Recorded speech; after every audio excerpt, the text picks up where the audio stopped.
Welcome to your TGIF Sports Check, everyone. I'm Swanson Gibson Jr. Topping sports, the NCAA Outdoor Track and Field Championships are well underway in Eugene, Oregon. Topping sports, the NCAA Division I Outdoor Track and Field Championships concluded over the weekend in Eugene, Oregon. The final day gave way to a few Bahamian athletes, leaving it all on the line in an attempt to capture a national title. I'm home in the Bahamas for the Inocuous Wellness High-Level Sports Injury Recovery Seminar. I'm at the Bahama Resorts, where numerous sports enthusiasts speak to the various aspects of therapy while giving various demonstrations.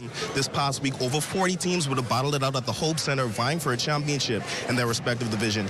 On the side of me, I have Destiny Reed, our moderator for the night, as well as the air for the Pizza on the Streets Basketball Classic. So, Destiny, how do you feel about the games that would have occurred this week?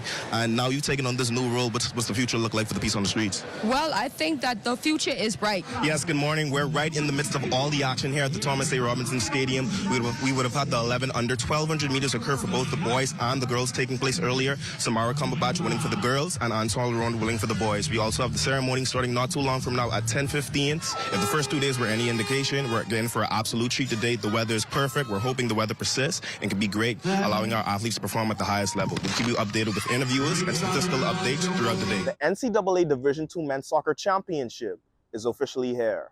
Our Lynn University Fighting Knights come into the tournament as the number 2 seed and will face the winner of the Lincoln Memorial and Anderson of South Carolina matchup, which is set to occur Friday afternoon.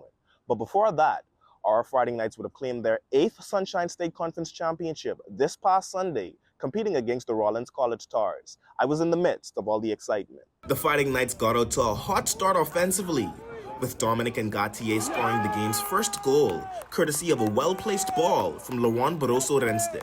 We're courtside at the Kendall G. Isaac Gymnasium for the annual Summer of Thunder basketball series. Right now, we have the East Carolina Pirates taking on the Bahamas All-Stars. The last few years, you would have played in France. This summer, you go into the new team with Champagne Basket. Just talk about your experience overall and your expectations going into the new year. Hey, France been good to me, man. It took me out of an environment I wasn't comfortable in. Inform the audience of the day-to-day events that you would have the students go through and how they can kind of court opportunities and jobs within being in the sports business. Sure. Learning in the classroom is one thing.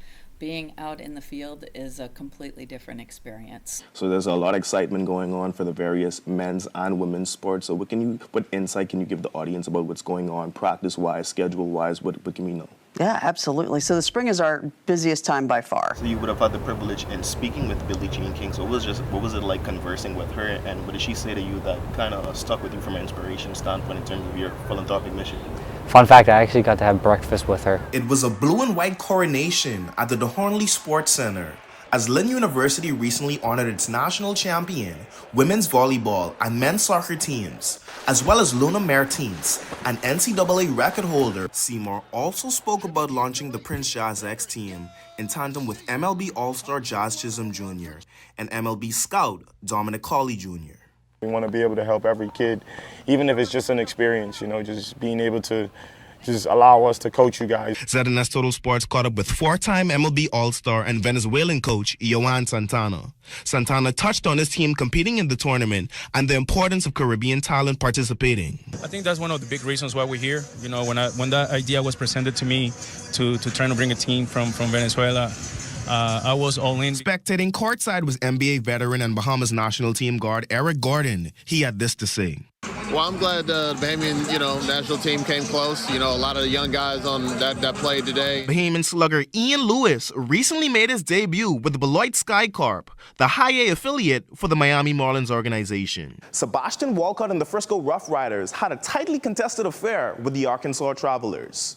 As his club's designated hitter, Walcott got a base hit in 4 plate appearances, contributing to a 2-1 win against the Travelers.